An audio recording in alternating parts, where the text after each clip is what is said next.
ತಾಲೂಕಿನ ಅಸೂಡುವಿನಲ್ಲಿರುವ ಶ್ರೀ ಬೆಂಕಿಕೋಣ ನಂದಿಕೇಶ್ವರ ದೇವಸ್ಥಾನದ ಪ್ರಸಿದ್ಧ ಕೆಂಡ ಸೇವೆಯ ಬಗ್ಗೆ ಮತ್ತು ಅಲ್ಲಿ ನಡೆಯುವ ಕೆಂಡ ಸೇವೆಯ ಪ್ರಮುಖ ಅಂಶಗಳು ಇಲ್ಲಿವೆ. ಸ್ಥಳ: ಈ ದೇವಸ್ಥಾನವು ಕರ್ನಾಟಕದ ಉಡುಪಿ ಜಿಲ್ಲೆಯ ಕುಂದಾಪುರ ತಾಲೂಕಿನ ಅಸೂಡು ಎಂಬ ಗ್ರಾಮದಲ್ಲಿದೆ.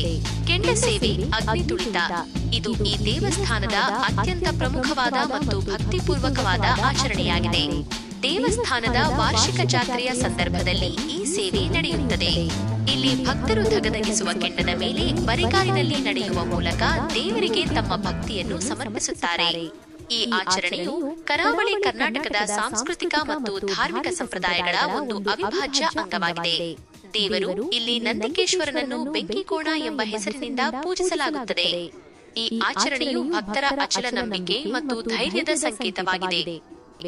ಅಸೂಡು ಮಾರಿ ಪೂಜೆ ಮತ್ತು ಜಾತ್ರೆ: ಈ ದೇವಸ್ಥಾನವು ಮಾರಿ ಪೂಜೆ ಮತ್ತು ವಾರ್ಷಿಕ ಜಾತ್ರೆಗೆ ಹೆಸರುವಾಸಿಯಾಗಿದೆ. ಇದನ್ನು ಸಾಮಾನ್ಯವಾಗಿ ಏಪ್ರಿಲ್ ತಿಂಗಳಲ್ಲಿ ಆಚರಿಸಲಾಗುತ್ತದೆ. ಇಡೀ ಗ್ರಾಮವು ಸಂಭ್ರಮಾಚರಣೆಯಲ್ಲಿ ತೊಡಗುತ್ತದೆ. ಪೌರಾಣಿಕ ಹಿನ್ನೆಲೆ: ದೇವಸ್ಥಾನದ ಇತಿಹಾಸವು ಹಲವಾರು ಶತಮಾನಗಳಷ್ಟು ಹಳೆಯದು ಎಂದು ನಂಬಲಾಗಿದೆ. ಸ್ಥಳೀಯ ದಂತಕಥೆಯ ಪ್ರಕಾರ ಬೆಂಕಿಕೋಣ ನಂದಿಕೇಶ್ವರನು ಗ್ರಾಮದ ರಕ್ಷಕ ಮತ್ತು ಕೃಷಿಕರ ದೈವ. ಬೆಂಕಿಕೋಣ ಎಂಬ ಹೆಸರು ಬೆಂಕಿ, ಅಗ್ನಿ ಮತ್ತು ಕೋಣ ಉತ್ಸಾಹ ಅಥವಾ ಶಕ್ತಿಯ ಸಂಯೋಜನೆಯಿಂದ ಬಂದಿದೆ. ಇದು ದೇವರ ಪ್ರಬಲ ಸ್ವರೂಪವನ್ನು ಸೂಚಿಸುತ್ತದೆ.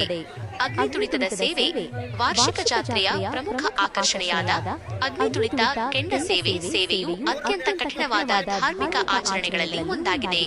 ಭಕ್ತರು ನಿಗದಿತ ಸಂಖ್ಯೆಯ ದಿನಗಳವರೆಗೆ ವ್ರತ ಮತ್ತು ಶುದ್ಧಿಯನ್ನು ಆಚರಿಸಿದ ನಂತರವೇ ಈ ಆಚರಣೆಯಲ್ಲಿ ಭಾಗವಹಿಸುತ್ತಾರೆ. ಈ ಸೇವೆಯು ದೇವರ ಮೇಲಿನ ಅಚಲ ಭಕ್ತಿಯನ್ನು ಪ್ರದರ್ಶಿಸುತ್ತದೆ ಮತ್ತು ಭಕ್ತರ ಪಾಪಗಳನ್ನು ತೊಳೆದು ಅವರ ಕೋರಿಕೆಗಳನ್ನು ಈಡೇರಿಸುತ್ತದೆ ಎಂದು ನಂಬಲಾಗಿದೆ. ಇತರ ಧಾರ್ಮಿಕ ಆಚರಣೆಗಳು: ಜಾತ್ರೆಯ ಸಮಯದಲ್ಲಿ ಕೆಂಡ ಸೇವೆಯ ಜೊತೆಗೆ ಮಾರಿ ಪೂಜೆ, ವಿಶೇಷ ಪೂಜೆಗಳು, ಹರಕೆ ಸಮರ್ಪಣೆ ಮತ್ತು ಸಾಂಸ್ಕೃತಿಕ ಕಾರ್ಯಕ್ರಮಗಳು ಸಹ ನಡೆಯುತ್ತವೆ. ಭಕ್ತರು ತಮ್ಮ ಕಷ್ಟಗಳನ್ನು ಪರಿಹರಿಸಲು ಮತ್ತು ಕೃಷಿಯಲ್ಲಿ ಯಶಸ್ಸನ್ನು ಪಡೆಯಲು ಇಲ್ಲಿ ಹರಕೆ ಹೊರುತ್ತಾರೆ. ಸಾಮಾಜಿಕ ಮತ್ತು ಸಾಂಸ್ಕೃತಿಕ ಮಹತ್ವ: ಈ ದೇವಸ್ಥಾನವು ಕೇವಲ ಧಾರ್ಮಿಕ ಕೇಂದ್ರವಾಗಿರದೆ ಸ್ಥಳೀಯ ಸಮುದಾಯದ ಸಾಮಾಜಿಕ ಮತ್ತು ಸಾಂಸ್ಕೃತಿಕ ಬದುಕಿನ ಕೇಂದ್ರಬಿಂದುವಾಗಿದೆ. ಜಾತ್ರೆಯು ವಿವಿಧ ಸಮುದಾಯಗಳ ಜನರನ್ನು ಒಗ್ಗೂಡಿಸಿ ಅವರ ನಡುವಿನ ಸಾಮರಸ್ಯ ಮತ್ತು ಸಹೋದರತ್ವವನ್ನು ಹೆಚ್ಚಿಸುತ್ತದೆ.